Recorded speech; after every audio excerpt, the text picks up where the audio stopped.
we have a very special talk tonight for someone who, looking at this audience, needs no introduction, but I'm going to do this one anyway.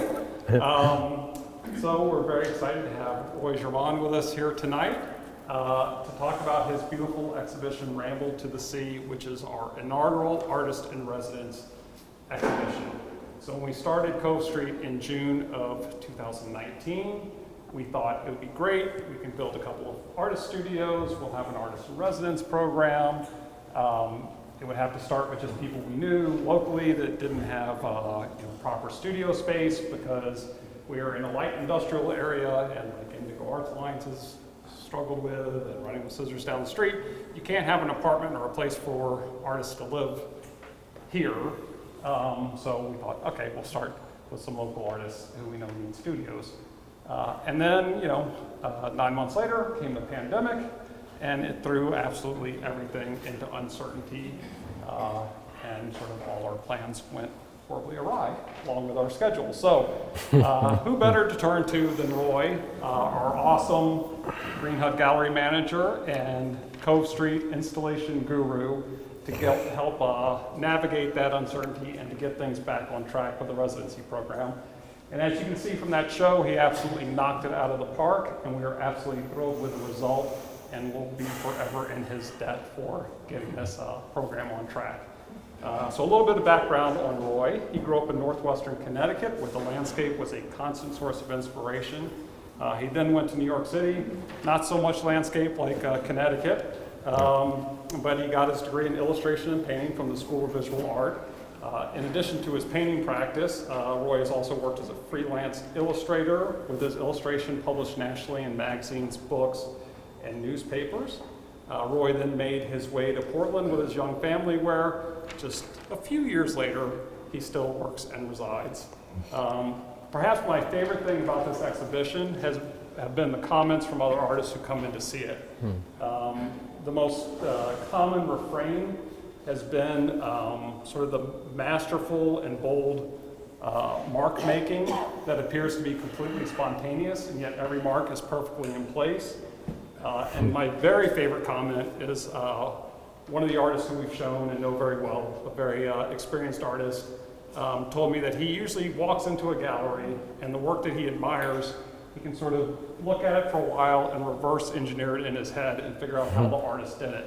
But that Roy's work remains a beautiful mystery to him. And so with that, I'm going to turn things over to Roy to perhaps dispel some, if not all, of that beautiful mystery. Thank you. Thank you, John.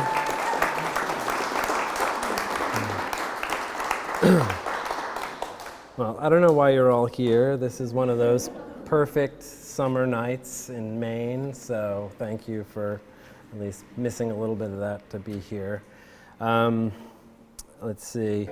First, I want to take a moment to thank Kelly and John for this amazing opportunity with this residency. The studio that I've had is right on the other side of that wall, and it's been an amazing experience. I'll talk a little bit about it as we go along. Can you hear me all right? No. Okay. All right. I'll try to speak louder. Okay. First, I wanted to also take a moment to acknowledge Kelly and John. For those of you who don't know, they are the owners and directors of Cove Street Arts and Green Hut Galleries, and what they've done with this space for Portland and for the art scene in Maine, I think, is quite spectacular. This place is 8,000 square feet, 4 different quality shows at any one time here, dozens and dozens of shows in the first 3 years, in addition to continuing the great tradition of Maine art at Green Hut Galleries, and which is now in its 45th year. That's a ton of opportunities for different artists, and it's all free to the public. So I also want to thank the staff at Cove Street and at Green Hut, of course, Kelly and John, Diamond Duryea, who's here at Cove Street, Chris Beneman at Green Hut Galleries, Dean McCrillis, and Holden Willard. So let's give Kelly and John and the rest a little hand of applause, because it's pretty amazing what they're doing. I did write a statement for the show. It's short, a paragraph. I think it introduces the work in a way that shows where I'm coming from. I only write about my work when I have an exhibition or have to do an application. I find writing about it harder than making it. It's gratifying once I've done it, but I'm happy to talk about the work. It's somehow different if I just talk about it, but writing about it is hard. So the statement about the show, it's called Ramble to the Sea. It's the title piece around the corner. It's the title of the show. Ramble to the Sea is a search for solace in nature and in my studio practice. Though these works echo earlier themes, I see this body of work as somewhat different from my paintings prior to 2020. Like me, they feel a bit more raw, clearly a reaction to the many stresses of life during a pandemic. It may be a subtle change to the viewer who is familiar with my work, but I feel the brushstrokes are more charged and the paintings more honest. In looking for a deeper experience in my process and in the landscape itself, the unsettled state of the world filtered through me, resulting in a more emotional and authentic body work. So, sounds serious, but I mean it. I'm gonna try not to just read, but I'll do my best here. I did write a bunch of stuff just so that I didn't forget anything. So I had this residency. It's a year. The studio's there. It's this amazing, huge space. You can take a look afterwards. There's a mess, a bit of a mess. I should have cleaned up first, but let's see. At first, when Kelly and John approached me with this residency, I wasn't sure about the timing. Everything seemed up in the air. Work was really busy. Life is stressful.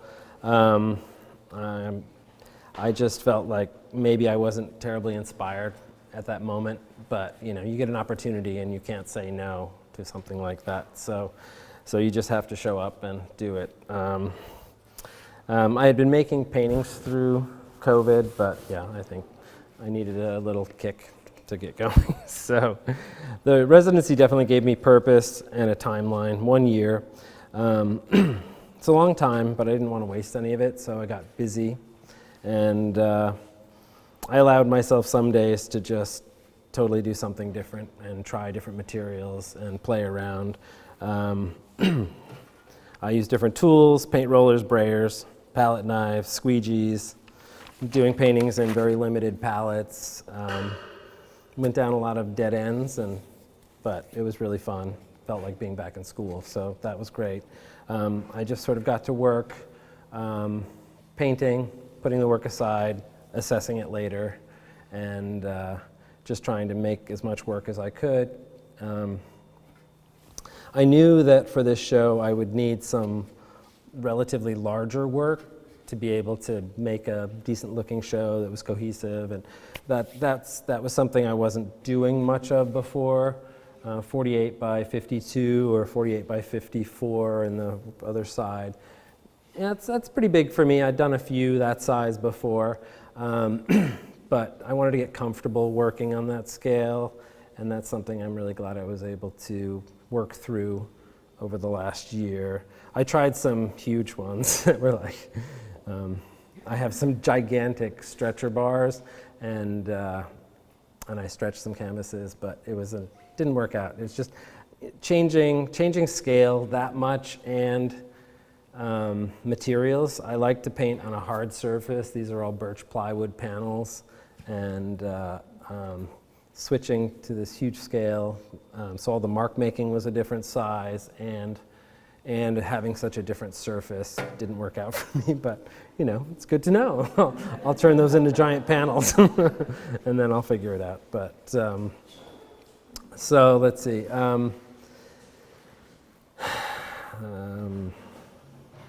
So the work accumulated probably back around March. I started to pull the paintings out that I'd had leaning up against the walls. They were all just on birch panel, quarter-inch birch panel. None of them had stretchers or strainers or frames.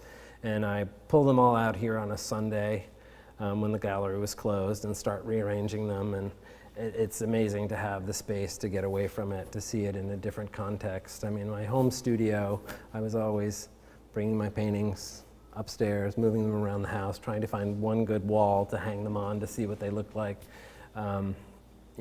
So to have this right next door and the key to come in on a Sunday and just really play around with all that stuff helped me, I think, put together a show that I'm proud of. So I don't really, I didn't have some big overarching theme that I was working on for this show. I realized that I was, it's in the pandemic. I'm not traveling, I'm not going anywhere. I put all the work together and I realized it's even more, geographically, it's a smaller area than other shows that I've had because I just hadn't traveled much and hadn't gone very far. And at the same time, I was spending a lot more time out on the trails around Portland. Portland Trails has 70 miles of trails right around Portland. We should all support Portland Trails. They're fantastic. I got to explore a lot of new trails, and my dog is happy because we had lots longer dog walks, and I found lots of new places to sort of get inspiration from. But it's also, it's also became a way of sort of dealing with what was going on in the world, being outside more, being away from crowds. I'm totally off script. I have no idea where I am. But, but I really felt like it was doing me a lot of good to be outside. And once I started pulling this work out, that was enough. It's enough to pull that together and sort of talk about my theme in my statement about the work as what I've been going through for the last few years, and being a little more raw and expressive in the way that I'm making the paintings. Let me just take a second here, sorry. So I started thinking about the title of the show. I always look for song lyrics, poetry, something. It's not something I do all the time, but I try to jot something down if I hear something that's a good painting title or something like that. And I was really thinking, okay, so basically my theme is that I am staying close to home. I'm like wandering around more. I'm just sort of doing my own therapy out in the woods.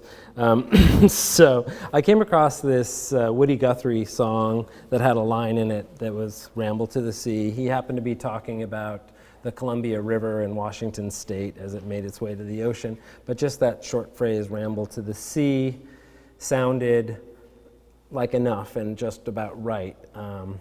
Sort of just ending up there at the ocean, at the horizon line. And there are probably a lot more paintings in my studio of the woods, but I wanted to have a good balance of ocean and woods and marsh and all the places where I go. So I tried to keep that in a better balance. So start thinking of your questions. Let's see. So anyway, so I'll talk a little bit about my process. I paint in acrylic. I think there are fewer artists that paint in acrylic than paint in oil if you're a painter. I've been doing it for a long time. My wife and I lived on Bleecker Street in the West Village when we first got married 31 years ago. We each had drawing tables at the foot of our bed side by side, and that's when I started painting these little postcard-sized landscapes. I was living in New York. I was painting sort of remembered landscapes from where I grew up. John mentioned I grew up in the northwest corner of Connecticut, which is a particularly beautiful part of the world, at least to me. It's the foothills of the Berkshires. It's these rolling hills, and it has always inspired me. So I guess it kind of came out after living in New York for a decade or more. I lived there, I think, 18 years. I started doing these landscapes, and then I was doing paintings out of the train window over the East River of these little sections of the river, And that's sort of when I started painting and sort of left the illustration stuff behind. So I started to say I paint acrylic on gessoed birch plywood panels. I buy big sheets of plywood. I cut them down to the sizes that I want to play around with. I gesso them all, and then I generally put down a colored ground, kind of random, and then as I'm painting, I'll grab a panel if I'm going to start a new painting, and I will start to draw into it, and then I automatically have some color and some marks to work against and to build up what the piece is going to look like. I'm not a plein air painter. I work pretty much exclusively in the studio.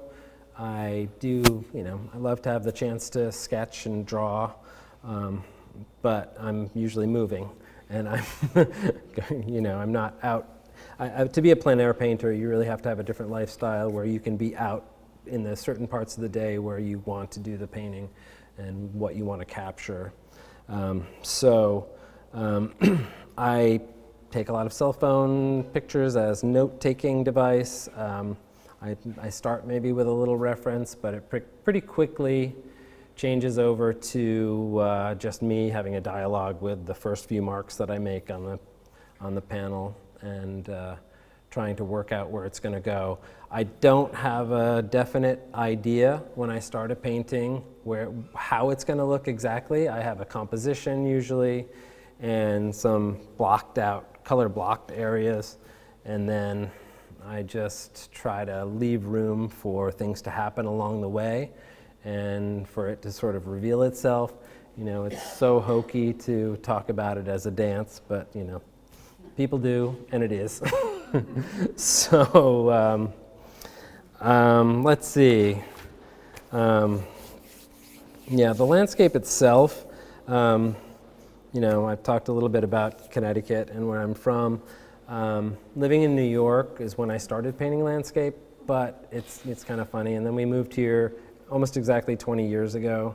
I think my paintings of the ocean, I just painted the ocean because I'd never lived near the ocean before. So I think, they've evolved since then. I think maybe they were a little like someone first coming to a subject. I think I actually got away from painting the ocean for a while because I felt like I just needed to.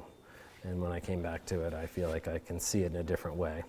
But Maine is amazing. The lakes are amazing. The mountains are amazing. Acadia, the coast. I haven't spent that much time in the real interior, but some of the lakes in western Maine I've been to that are spectacular. Keyser, I got to do a residency at Hune Oaks, which was spectacular and one of the most beautiful places I've ever been. So,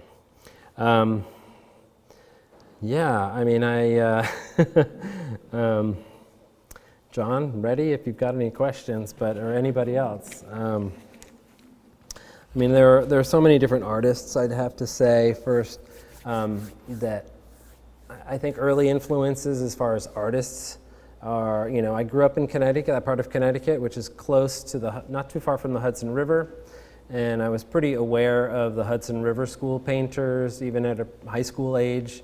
There's also all of the American Impressionists along the coast. That was something that I got turned on to early, and that really, it was so interesting that these really important artists were painting close to where I was from. There are some artists, William Trost Richards and William Metcalf painted scenes in the town I grew up in, which, I know exactly where they were standing. And that was pretty amazing to me as a kid, because that's kind of stuff I was interested in then. So that was a big influence on me. I went to art school in New York. I did tons of other things. I did a lot of printmaking. I worked as my first job, actually all of my jobs, one of the things that I realized writing this was that every job I've had since I was 20 years old, I have worked around art or around artists, which is an amazing sort of rich amount of things to draw from. I mean, I think I'm inspired every day by the artists that I see here and at Green Hut. I mean, I was talking to a friend not long ago, and who is an artist and got away from it from a long time and just came back and to really pursuing it seriously, and how they live in a community that doesn't have a lot of that. So I feel very lucky to be in the sort of Maine arts community now, and sort of all the jobs I've had going back to college. I worked as a printer for a fine art printer for 2 or 3 different print shops. I worked in a conservation studio for 12 years and got to see some of the Helga drawings by Andrew Wyeth when they were first coming out. These amazing sketchbooks by those same Hudson River artists. So it's so interesting to me. All that stuff formed me. All this stuff, it was amazing now looking back, because when I was at that conservation studio, the Helga drawings are connected to Maine, the Marsden Hartley lithographs that we worked on. So very many, there were Bellows pastels from Monhegan that we saw in the studio. There were all these amazing things, and then to sort of bring it, once I got here, it all sort of to click together. I really like timelines and understanding how things all fit together. So anyway, I think that's about all I've got. If I've missed a big area of that somebody wants to cover, please. First question. How many have the pleasure of following you for the 10 or 11 years we've lived in Portland? Yeah. It occurred to me, and I may be absolutely wrong, but somewhere around the middle of that, your technique changed, and it changed significantly. And I must say I like it better now than it is the early work. But I may be dead wrong. Can you comment on that? I think it's definitely evolved. I don't think there was a huge shift at any one moment. I also wrestle with this idea that I have multiple personalities. When I see a bunch of my work together, I'm like, who painted these other paintings? This doesn't look like it all goes together. But I decided at a certain point, if somebody like John Imber could keep changing all the way through his career, I can give myself a wide leeway of what's sort of still me, and keep working it out and give myself enough room to go this way or that way. But I don't think there was a specific moment or anything, but it evolves for sure. I keep at it. So looking at these 2 wonderful pieces on left and right, so if you had to pick like one sentence or 2 sentences to say how are they different, what would you say? These 2 on opposite ends? Yeah.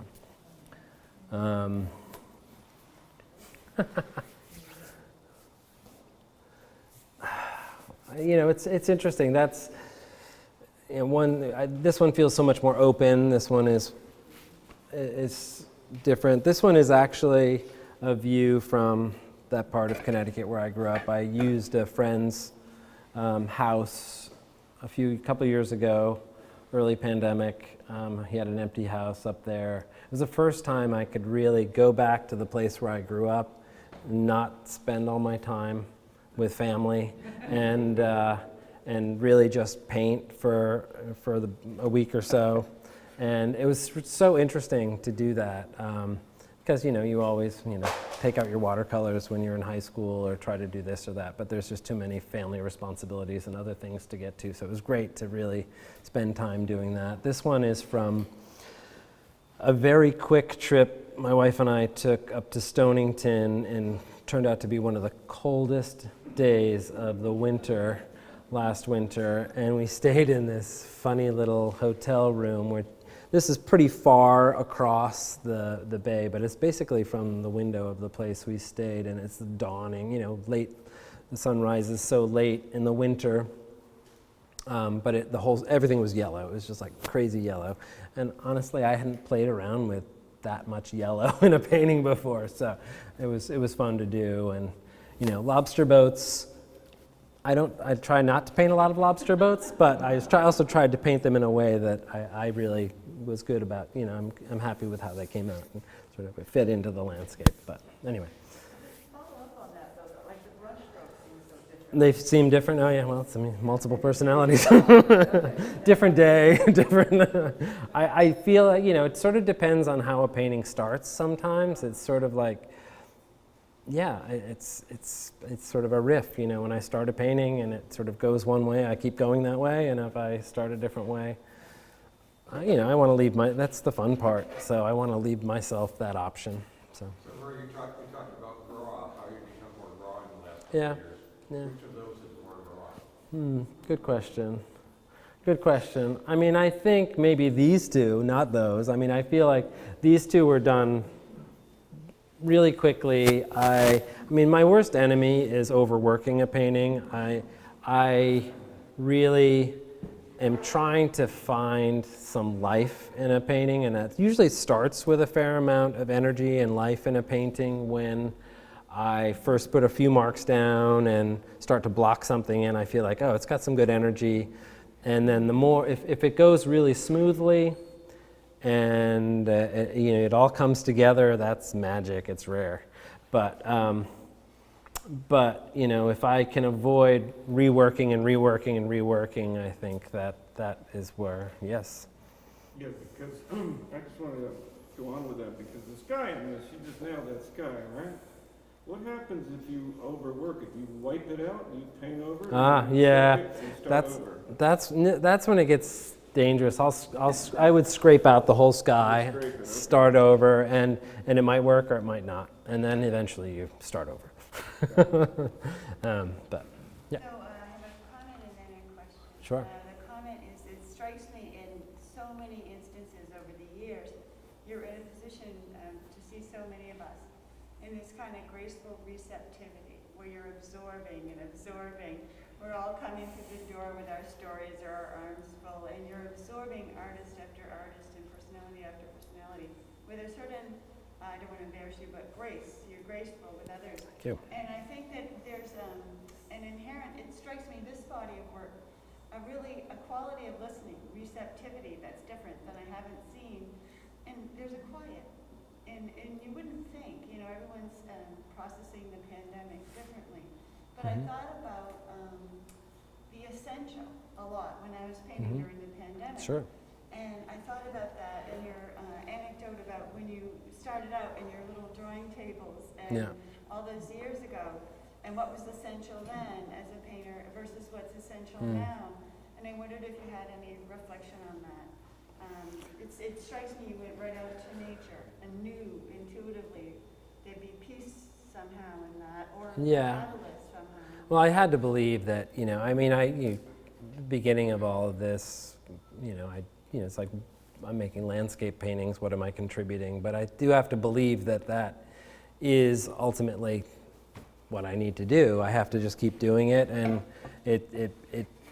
it's important to me, and hopefully some people who see it will find it moving or find something in it to them too. So yeah, I try to stay really open. I think that's, you know, that whole idea of trying to not be so sure of how it's going to look in the end. So I try to leave as much open as in the process and sort of be like, oh, well, I found this area that I didn't expect to go that way, but that's how it dried. I mean, one of the things is that I paint flat on a flat table with acrylic, and sometimes I use it really sort of washy like a watercolor. So weird things can happen when it dries. You get some of these kind of blobby marks, or it might dry a totally different color because the separation in the paint when it's wet. So I want to be open to that kind of thing when it happens too. So yes. Yeah. I don't know you. I think everybody else does. I know, it feels like no, great. One of the things that you talked about was getting stuck. And I'm impressed with the fact that there's such consistency here, even though things are very different. It is landscape, it is landscape, it is, you know. And what I really want to know is, what does it mean for you to get stuck? I mean, for me, getting stuck is sort of just getting stuck in all the other stuff that's going on in my life and not getting to the studio as much or feeling inspired to paint. I mean, that's probably it. I have a pretty good work ethic. I can force myself to do it. Like, by having this opportunity certainly gave me a lot of energy to just do and spend as much time as I possibly could in the studio. But yeah, it's easy to let the rest of life. My house has a lot of deferred maintenance right now after this show, so I need to get back to that. But yeah, anyway, I don't know if that answered your question, but yeah, so. Yes? It's interesting you said that when you're in New York City, you're doing very Yeah. portrait-sized pictures of your memories, but then you're in Maine, and you're doing gigantic pictures of art. Is there a connection? Yeah, well, I mean, I think I was always connected to the landscape. I did for quite a while. Even when I first came to Maine, I was doing these memory paintings, and you know, I found at a certain point with those, I was repeating myself, and I was using color palettes that were repeating, and I really needed to have some other influences. I had to go out into nature and see more. Those little things were what I thought I could, you know, it's like I can dip my toe into this fine art thing and play around. I have one friend who's a painter who was having some success. I'm like, he can do it, I can do it. So, so I was like, let's just try this. And it's just evolved. It's been pretty organic, I think, the way it's gone. So, anyway. Yes, sir? Did you stretch the canvas before you tried painting on it? Or did you I've done it both ways, yeah. I did stretch. you just put it down flat on a hard surface? Well, yeah, so the big paintings I was talking about earlier, I've also tried taking canvas and buying 4x8 sheets of this fiberboard and sort of stretching it on that to paint on it first and then stretch it on a canvas. And you get some of the hard surface you can work against in that case.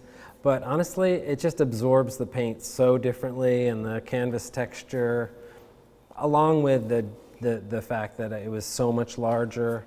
You know, struggling with, like a lot of these, I'm using a 2-inch house painting brush to paint. I have all kinds of brushes, but some of I like big, flat, wide brushes. It keeps me from getting too noodly and small and detailed. So, yeah, I mean, to do one of those giant paintings, I need a brush like this, and you know, I paint directly out of pints of acrylic paint. I have jars lined up. I pre-mix my own colors and use a bunch of colors. That way I can dip the whole brush in it and then mix the color without squeezing everything out on the palette and letting it dry and losing it. So I mess up some of the jars and try to rinse them out later. But to do a wide brush, you can't get it in there. You have to like scoop it out and, you know, just, whatever. It's all these weird little technical things you sort of work out if you've been painting a long time. You work your own way of doing things. Yes. And no desire to put like a gloss coat over them when they're done? Yeah, it's flat. I've done it. I've played around with different UV varnishes. Golden's makes a good acrylic UV varnish. It comes in all these different, you know, matte satin gloss. And I've tried to mix it to a level where it's sort of enough, but it tends to. I thought it flattens things out, and sometimes it just goes way too glossy, and then if you try to dull it back down, it just looks thick and gloopy and you know, like acrylic. You know, people who don't like acrylic, you know, it looks plasticky. You know, that's the criticism. So anyway. Do you tend to work on one painting at a time, or do you go back and forth? A dozen. Yeah, no, I have a whole bunch of them. You know, the ones that are, you know, I'll start 2 or 3 even in a day, and you know, maybe abandon one of those that day, and But I'll keep coming back to some others that I feel like, because sometimes I just need to let things dry. One of the cool thing about acrylics, there's some drawbacks, but there's some really cool things. But you know, once they're dry, I can really play around with getting just the right brush stroke for the sky. And if it doesn't work, it's wet, I can wipe it off, and then I can try to really, because I do like the sort of finesse of a really good brush stroke, and you know, that's something that if you're working wet on dry, you can just keep doing until you get it right. Yeah. When you finish your painting, if you ever do, Yeah. you step back and look at it and say either, oh my God, why did I bother? Or now I've finally got it? Or do you just look at it and Sometimes I'm really excited if I'm like, oh, I'm feeling good about this. I'll have to see how it looks tomorrow, because I know it's always different. It's never exactly how I feel when I leave the studio. Sometimes I take pictures to be like, oh, darn it, I really thought that was good. It's so hard to really see the work once you've been in it for a long time. Sometimes I have a good feeling that this is gone really well, and I'm excited to see it, but quite often it's just like, oh, that needs more work again the next day, and yeah, I don't know. Yes? If we can agree that ambition is a good idea, it's a good thing, Mm-hmm. do you have ambition for your work, to keep doing it, and do that big painting, have work in museums, Well, interesting. You know, as a landscape painter, I mean, I don't think they're not going to be putting me in a museum. I just don't think that's what a museum is going to be collecting as art. I'm pretty realistic about that. I just want to keep getting better. I do want to work larger. I want to just keep going, keep experimenting. Yeah. Yes. Right, someone reading the question and the answer Mm-hmm. would just be no. Uh-huh. Did you find yourself here any late nights painting and then just kind of stepping back and taking in all that Cove Street is and saying whatever to yourself? Yeah, I mean, it's amazing. I'm very thankful in general, I think, for all the opportunities I get and to be around this place and to work at this place. And so, yeah, I mean, late nights are funny. Yeah, you get in your own head. And yeah, absolutely. It's quite amazing to have had this opportunity and to have this show. I tend not to work super late. I do occasionally, but I tend to work all weekend long and in mornings. Mornings are really good for me as a painter. I come in long before work starts. The problem is that I tend to ruin a lot of my work clothes because I never plan it well. I put an apron on and then I put my hand under the apron, or, you know. But that having that shorter amount of time, I feel like it's like when I used to do figure drawings and you only had 2 minutes or 3 minutes. You make a lot of decisions really quickly, and those tend to be good decisions. If you have all day long to work on something, you can noodle away at it. And so, anyway, so yeah, mornings are fun. Yeah. It feels like there's a real sense of observation in the work. And you mentioned using photographs, and I don't know, do you do drawings, or are there? I like to do drawings. I do drawings. I even do drawings from some of my photos to play around with compositions. I mean, I only go back to the photographs later if I'm totally lost in a painting and I'm like, I don't know what this needs anymore. I'll pull out my phone again and be like, where's that photo I took? And you know, I did years ago, maybe that was the difference years ago. I used to print out really good quality photos to work from, and that also got me into this thing where I would get too tight and end up with a painting that was okay, but not the kind of painting I wanted to make. So yeah, I just try to avoid it, but I use it a lot for color combinations that I can't just make up in my head, because you can see a lot more. The paintings really feel observed, you know, and I'd like to hear more about like what your process Well, I mean, I go back to so many of these places like weekly or daily, and you know, I get to find, like I went by that tree today, this morning, you know, so I get to see it in every different light and different times of day, and then you're just like, oh, that's what that painting is. You know, I could have been working on that painting and then having taken my dog and then seeing it in a different way. And actually, I've done that. I've gone back and be like, that's what that piece needed. It needed something there. And so, yeah, there's definitely observation, and it's just studying. I try to just remember as much as I can. I try to make notes. I mean, those Hudson River School artists had these notebooks, these long horizontal notebooks on gray paper, and they were just line drawings of the landscape, and they would write in all the colors in notation, which was fascinating to me. And I just don't know how, because they were all studio painters too. I don't know how they managed to come up with such amazing work that way, but yeah. So we got to be an hour. It's got to be an hour by now. No? All right. John. Basic question. Is it difficult to paint somewhere different? I mean, you know, if you Yeah. go up to the studio and like, okay, I've got my bird up the wall, by the way, see the studio. Oh, the bird, yeah. Got my bird up the wall, got my paint, got my brushes, I'm ready to go, or is it like, this isn't where I paint, what am I doing here? It's very different, and it's kind of great. I mean, my home studio is small, and it has all the distractions of home. So, you know, I'm like, I should really mow the lawn, and I need to paint that, and I need to do this. So it's really good to be further away from the house. It's also harder to say, oh, I'll go paint for a couple of hours late at night, you know. So there's give and take. It's very different.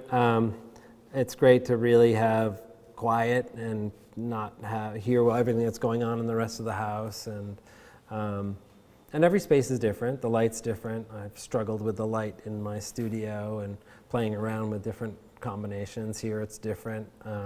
Sometimes I open the big garage bay door, and that's different. You know, it's all fun. It's all workable, and it's interesting. But yes. Do you paint to music or do you paint in silence? I paint to everything. I paint to NPR. I paint to everything. If I'm in the painting, I sort of just tune out everything. So yeah. Has your dog seen the show? He has not. Bo tells him about it though. So. Have you ever gone through any areas of your life where you're just doing oils as opposed to acrylics? Or you always stuck with acrylics? I've stuck with acrylics. I keep thinking I might want to play around with the oils again if I have, you know, the opportunity to. It's, you know, it's still a solvent issue. I've never played around with all these solvents that, you know, I was back in art school, it was turpentine and everything else. But you can also paint oil over acrylic and basically use the acrylic painting as an underpainting and paint with acrylic. So the good thing about oils is that they, you know, you put down the color and that's the color they are. A lot of acrylics dry very differently, which is something I struggle with to this day, because depending on what paint and which color you're using, if you mix white with a cerulean blue, it'll dry such a darker blue than you have when you put it down. So you have to adjust for that, and that's some of the wipe, you know, start over, redo. And I feel like, well, I know what color I want to mix and put down there, so maybe oil would be fun to play with, but it's, you know, I don't show any of my figurative work, but I play around painting figures every once in a while, and it's really hard with acrylics when you're working with skin tones, because the change in how it dries is insane. And so that's really hard to account for. So I would like to play around with it for that. But anyway. come up with one. I wonder if you are an extraordinary installer, and because you understand both the art and the structure and the sort of rules of visual comprehension, I think, in a very specific way, because you're an artist, as opposed to someone who's just sort of following the rules of you need this much space between things or whatever. Does any of that enter into your art, or is it that your art enters into that? Are you at all aware of that? I don't know. I mean, the installing and sort of designing how the shows look, I think it's just having spent so much time working in the galleries and seeing different ways you can solve a problem if you have this many pieces that shape and you want to make it an interesting installation and still sort of respect the artwork. And so I don't know. I mean, I think play around. I pull in from everywhere, and yeah, it's fun. We've had fun installing together. Yeah. So. I think it's remarkable that you pulled off such an absolutely gorgeous body of work, knowing how much creative energy you give to us 6 and 7 days a week. Thank you. I'm really proud and super impressed. Thank you. It's not a question. Thanks. Thomas, did you have a question? Is there anything that's elusive that you're trying to articulate that you can't make, trying to get a hold of that you're telling me? Repeat the question. Is there anything that's elusive that I'm trying to get hold of in the painting? I mean, there are certain things I want to try to keep in mind more. I actually want to try to simplify the work more and keep simplifying it in some ways. Not in every way, but in I enjoy working on, there's one painting that's not here anymore because it went home with a new owner. But some of the seascapes that are basically just horizon line and clouds and water, the playing around with almost no features in a seascape, and you're just using the water and the sky, and those are two things that you can really play around with and sort of interpret, and that's been really fun. But I also, sometimes when I just put too many elements in a painting, I'll work it out, but it tends to be more complicated than I wanted it to be, and I want to just try to keep in mind starting simpler. Yeah. Yes? Do you have any favorites here? Oh. I put a lot of my favorites in the show, but, I feel good about all these pieces. I didn't put any in the show that I didn't feel confident about, and that's not always true. I've had paintings at a gallery, and then I work at that gallery, and it's on the wall, and it makes me squirrely for the whole month that it's hanging on the wall until I can take it home again and say, it wasn't really done. So, yeah. Anyway, well, John. So, one of the things that I found very interesting and enlightening having you here is just learning more about sort of the way you think about things, to just challenge yourself. And even just yesterday when we were talking about people coming back, and after the 2 paintings that we have out here were these like brilliant, beautiful blues, and how you told me yesterday that you sort of quit using those for a while just because it's too easy to use those. So could you Yeah. sort of talk about the ways in which you challenge yourself, and then even sort of the palette for this show? Yeah. So yeah, John just asked if he commented on something that I said yesterday about there are a couple of paintings out there that are a little bit older, and they have this sort of saturated blue in them. And I mentioned that I you know, those are a little bit older. I was using this one pigment that was super saturated, and I decided to stay away from that for a while because it's a little too easy in a way, and I found myself repeating myself when I used that color in the water, and I do think that I backed off a little bit on the saturation on some of these paintings, and more lately.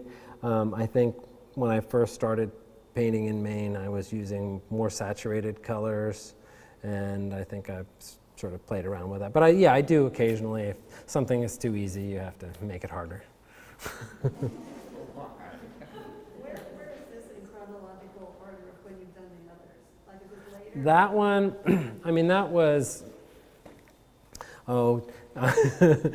people have tried to like pin me down, like what direction am I going?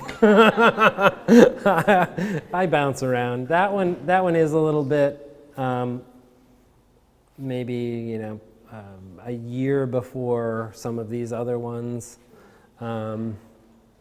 Maybe that one and this one over here were done about the same time. But all the other stuff in this room has been done a little more recently, yeah. So I don't know if I'm moving away from that or not, but I did a whole bunch of paintings. That was that trip to Connecticut. I can show you others if you're curious. So anyway, hello. So I have a question about your comment about plein air, because it seems like you're very inspired by lighting conditions, and I'm wondering if you are in the studio painting, and then you might have, like you've reached a place where you don't know where to go, and then you might go out into the field and look at the conditions and then use that inspiration to go back. Yeah. Does that happen? Oh, definitely. Oh, if I'm working in the studio and then I go back out into nature, which, you know, pretty much every day on the trails, does that inspire me and maybe change my decisions about the work? And yeah, absolutely. I mean, I love to be able to sort of you know, if I'm walking and I'll see something and I'm like, that's what that painting needs. It's an amazing moment, because then I was solving it sort of without reference, but just sort of memory and trying to take these mental snapshots. But yeah, so yes. What's the hardest painting to do? Beautiful summer day at noon. You know, when everything is like totally bright sun, washed out, there's no shadows. Beautiful, but really hard to paint. You know, perfect blue sky. Yeah, that seems to be the hardest. I mean, I tend to like to paint.